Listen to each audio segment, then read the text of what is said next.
In case you missed out on the major local and international news updates within the week, worry no more because we've got you covered. Join us on First Next News for a complete highlight of important stories from Nigeria and around the world. You can follow us on our YouTube channel at First Next News for full news reports.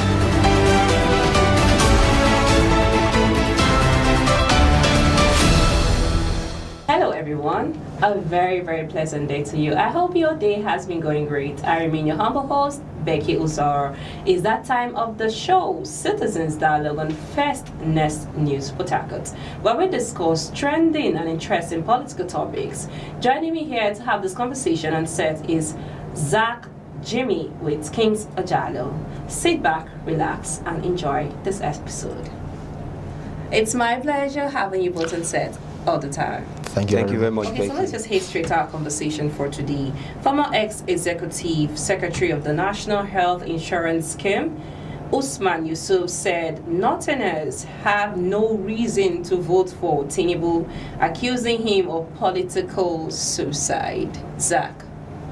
Well, that's his comment. The National Health Insurance Scheme, Yusuf Usman, is entitled to a speech. And he's not the only person who has come out to make such a claim that Tinubu's legitimacy, presidency, and of course how he's going to win 2027. If you look at the statistics, if you look at the data, 62% of the votes Mr. President used in winning the election came from the north. And according to Usman, 70% of his appointments, of course, are to the southwest, Lagos and southwest as a whole. So he is accusing Mr. President of not obeying the principles of fairness and equity as enshrined in Section 14, or Section 3 of our Constitution that says there should be equity. There should be an even sharing of appointments, of course, across the 36 states of the government. Do not forget, prior to this, we've had various political stewards who have come out openly to accuse Mr. President of misrepresentation, of a biased selection or processes in his administration. The likes of Rabi Musa came out and said that the North, of course, have been denied, have been sidelined in a scheme of things, and the South benefits more.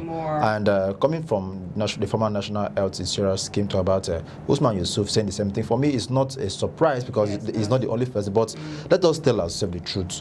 When the North had the opportunity to rule the country during the time of late Muhammadu Buhari, they enjoyed so much. We didn't see much of Southerners coming out to say, okay, the Northerners are enjoying too much, let it come to the South. They are the ones I feel they are not obeying the principle of fair sharing.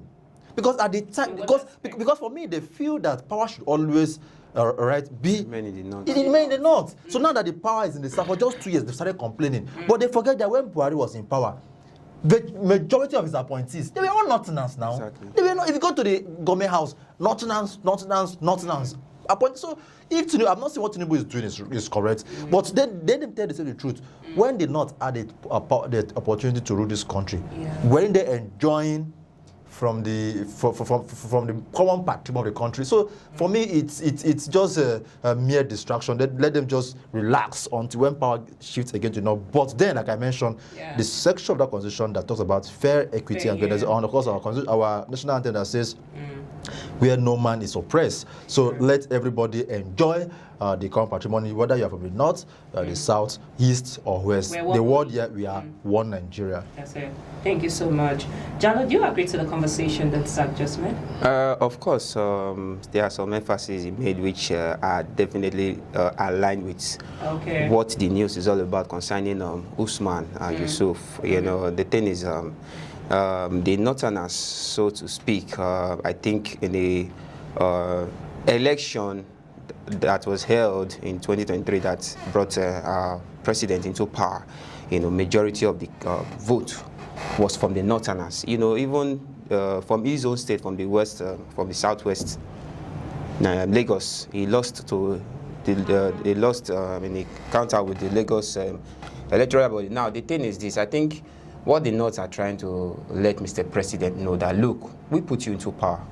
Our votes, majority of our votes were counted for you, and we expected your administration to reflect more on the northerners, but it cannot be more because Nigeria is a very wide country. It's supposed to go, but that is what they are trying to emphasize right now. And if somehow, Becky, I think if you really look at it, if you look at the system in the north right now, I think the way at which and let me not use the word silenced by the president, but it looks as if the president and or his administration is being silenced towards the northern area. Come on, we'll be seeing calamities, we'll be seeing kind of tribulations and chaos happening in that region of Nigeria.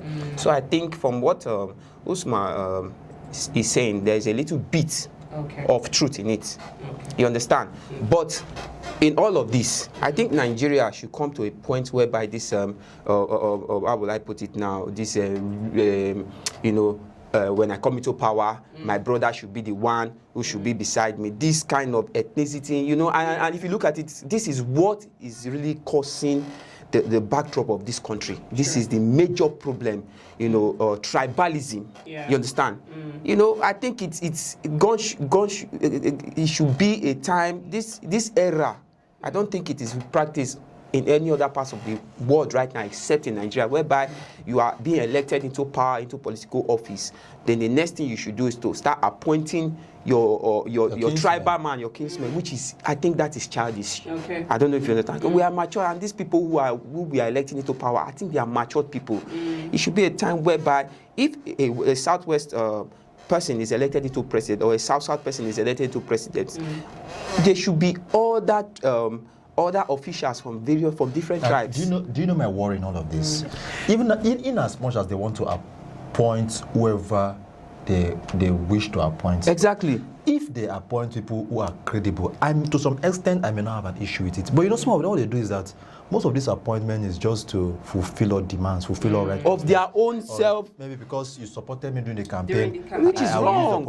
And that's where we start out. Which is wrong. Administrative issues. Exactly. Let me cut you there. Somebody who is not good in engineering, but you make me a minister of engineering. Look at what is happening to our power grid. If Adebayo Adelabu is doing well, will you be proud to say he's doing well with our national grid? Exactly. You came into power. You've been appointing people for me. That I said earlier. If you appoint people from your own region, from your ethnicity, at least let them be an iota of credibility. Let us not just pick anybody and feel okay because I want to make. Now he has over 40 ministers. They are just so far in Nigeria. But what has been the result? That's it. So that is just it. Thank you so much. Thank you so much. So moving to another story, former Minister of Information, Professor Jerry Ghana, he made a statement saying the Nigerians' problem can be solved looking at the current situation in the country and the ruling party, tracking back to when Goodluck Jonathan was ruling the country, while addressing a media interview in Kaduna after attending the 2025 reunion of North with State Christian Elders Forum. Zach, what do you have to say to the story? Okay, quickly. Very well. Comments, expectations, wordings coming from political allies. But for the likes of Professor Jerry Ghana, a man I respect so much. Of course, a former Minister of Information. He has been in the information industry, the communication industry. He knows the onions of the profession. He knows the pros and cons, and he knows when to speak and when not to speak. But on this particular one, Becky, you see, let me highlight 4 of the points he made. 1, he said the issue of Nigeria is leadership crisis. Leadership crisis. 1. 2, he made mention of porous borders. During that interview, I listened to the interview, he made of porous borders. I'll come to that too. 3, he also talked about mentorship, that some of our leaders are not mentored. They don't know what is mentorship in leadership. That's 3. Yes. And 4, he also talked about the role of religious elders in shaping democracy and governance. Now, let me start from the first one he mentioned. Leadership crisis. Should we align with the words of Professor Jerry Ghana? Do you conform with it? Is it true that we have leadership crisis? For me, I would say a big yes. Yes, we have leadership crisis. But I don't want to go into details. Nigerians know what I'm talking about. Let me go to number 2. Made mention of porous borders. We've had cases of our border, the porosity of borders, and how it has bedeviled governance in the country. You cannot tell me you want to fight, for example, a thief coming to this building, and you want to fight that thief, and your border is open. The thief will still run, and then you still be the same person running to catch that same thief. How? It for me, it's unfounded. But when you are still tackling with borders and porous borders, and still, how? Remember, NIMC, they came out recently to say that our NIMC portal have been infiltrated with Nigerians. They ask the question, how did they even become Nigerians? How did they fill those forms? Because I know that when you go to fill those information, they'll ask you place of birth, the nationality. Is it that they filled Nigeria? Is it that Nigeria is a country everybody can just walk in anyhow? What are the agencies doing? The Nigerian immigration service, the ports and authorities and all of that, the customs, what are they doing? That we still having. If you go to the border at the Seme, I have never seen such a thing. Even the border that demarcates USA and Canada, even it's a road, and then you know that that's a border. But we know why we know that we are fighting insecurity. You understand? You need to work on that border. That was the point of Jerry Ghana, and which I also I conform with that his thoughts on that. Then he also spoke about mentorship. Yes, to be a good leader, you must have people who mentor you. There are people you look up to and say, okay, I am your mentee, you are my mentor. You see, even the US, we have past presidents who would say, these are my mentors, these are my leaders. And you see the way they act like the leader. Come to Nigeria, ask them, who are your mentors? Nobody at all. If you even they mention you, someone like, it's your mentor. But they're not both to tell you their mentors as. Their mentor and the mentee relationship in Nigeria ends in maybe when they go to drink and enjoy themselves. For governors, they don't have who they follow the footsteps. True. For me, I wish that they should pick their mentorship from people outside, because I don't see a leader in Nigeria that should be a mentor. Exactly. They should start picking their mentors.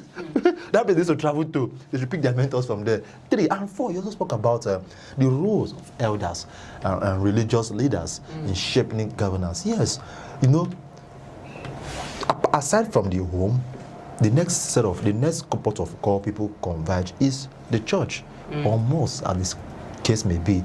So if we have religious leaders who are not consensuous towards nation building, we will have it wrong. But when we have a system where they leave their home, all right, they come to the church, and the pastors or the clergymen also preach to them that, come, you must live accordingly. You must do things in the dictates of the constitution. I think that would be a balance. A balanced information for them, so that when you get information from here, you get it here. But when you go to the church is preaching something else. For me, that's why I also support the words of Jerry Ghana. So the religious elders should understand that they have a role to play in nation. So 4/4 of his comments, for me, it's a 4/4. For me, I totally align with it. I don't know for things if you align with the words of Jerry Ghana. Of course, from what Jerry Ghana is trying to let outside religious right now, I think he's also making that statement to the people of Nigeria. You see, all our leaders, the leaders are all from the roots of this country. So they are from a country, a leader ruling a nation is from that country. So now examine the life and the people. You see, is the leadership. Oh, we complain about the leaders of our country, but who are these leaders from? Where did these leaders come from?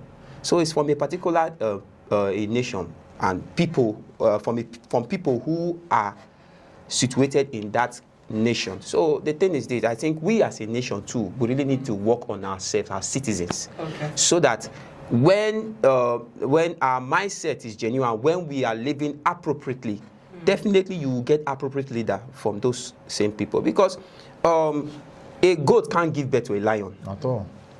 I don't know if you get me, Becky. Yeah, sure. Now, if we must have a good leader, we as Nigerians must work on ourselves. And those who are in power must also begin to, deliberate good behaviors so that it will reflect on the people for them to regenerate better leaders. So what he's trying to say, I think, is also putting it to the people of Nigeria, because when the people, because let's be honest with ourselves, Nigerians too, somehow in some way, Nigerians, we are also contributing to the negativity happening in this country. You understand? You see a brother and his, two brothers fighting for one land, selfish, that selfish mindset. So it's something that I reflect. So definitely from that particular, because every community starts from a family. Okay. From a community, from family to community, a community to a state, from a state to a nation. So what do you expect? Okay, so thank you so much. I hope you're enjoying the program Citizens Dialogue on First News Port Harcourt. Let's go for a short break. Please stay tuned.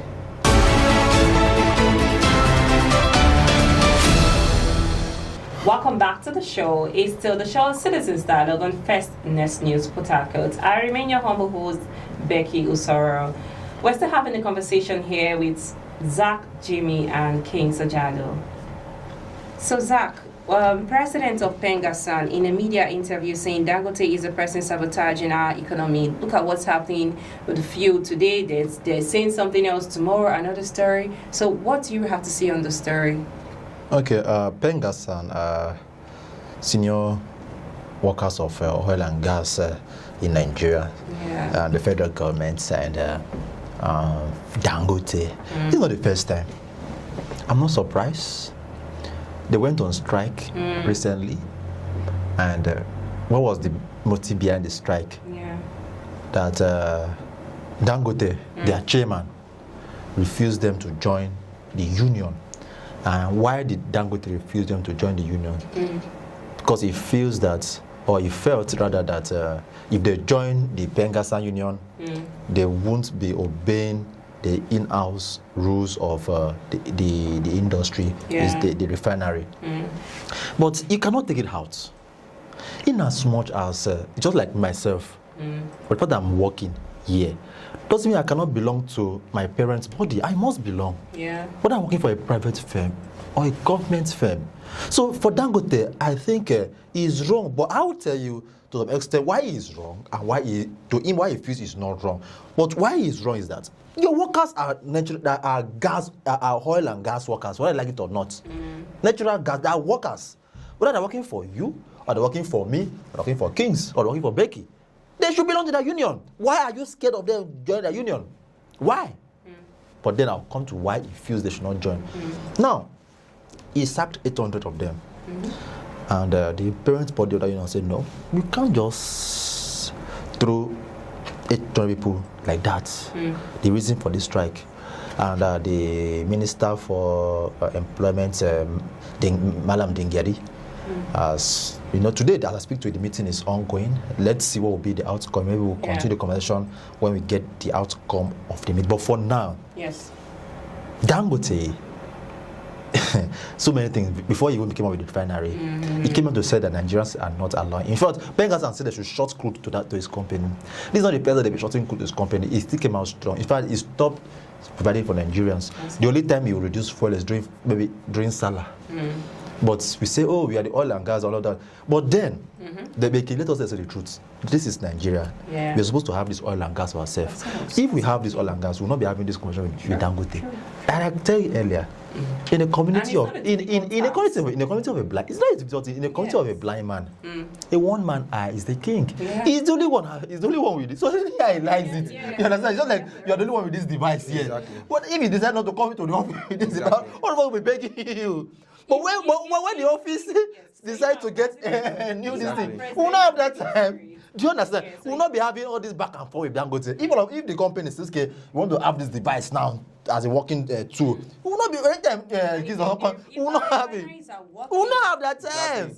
But because he is the one man eye, like I told you, do you understand? That is why we will be having. Imagine because of one person, you shut down the whole oil. So if our president look into the that is my problem. That is in all this conversation. Whether the meeting is being resolved, whether the issue is being resolved, what for me I feel should be the way forward. Let's go back and do what?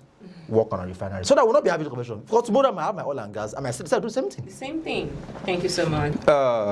First of all, I would want to say Dangote, I think, is one man who has really brought a huge opportunity to Nigeria at first extent. But if you look at it at the long run, Nigeria, the federal government, really failed in this aspect, because if things were put in order by the federal government, I don't think the Dangote, because I think that Dangote group, or Dangote as an individual, saw this as a limelight, as a way of bringing Nigeria to the limelight of refurbishing their own petroleum, and it really, really brought this to Nigeria so that it would be much, much easier.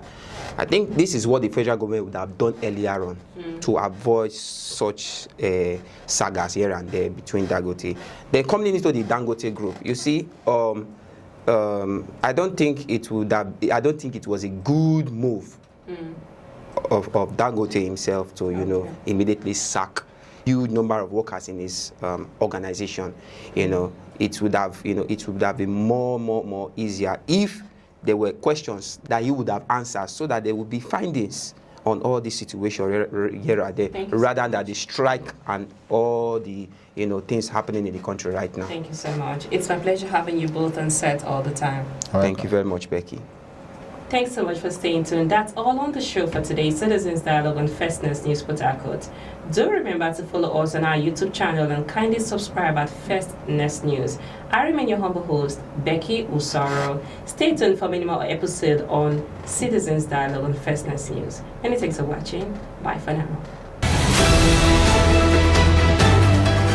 In case you've missed out on the major local and international news updates within the week, worry no more, because we've got you covered.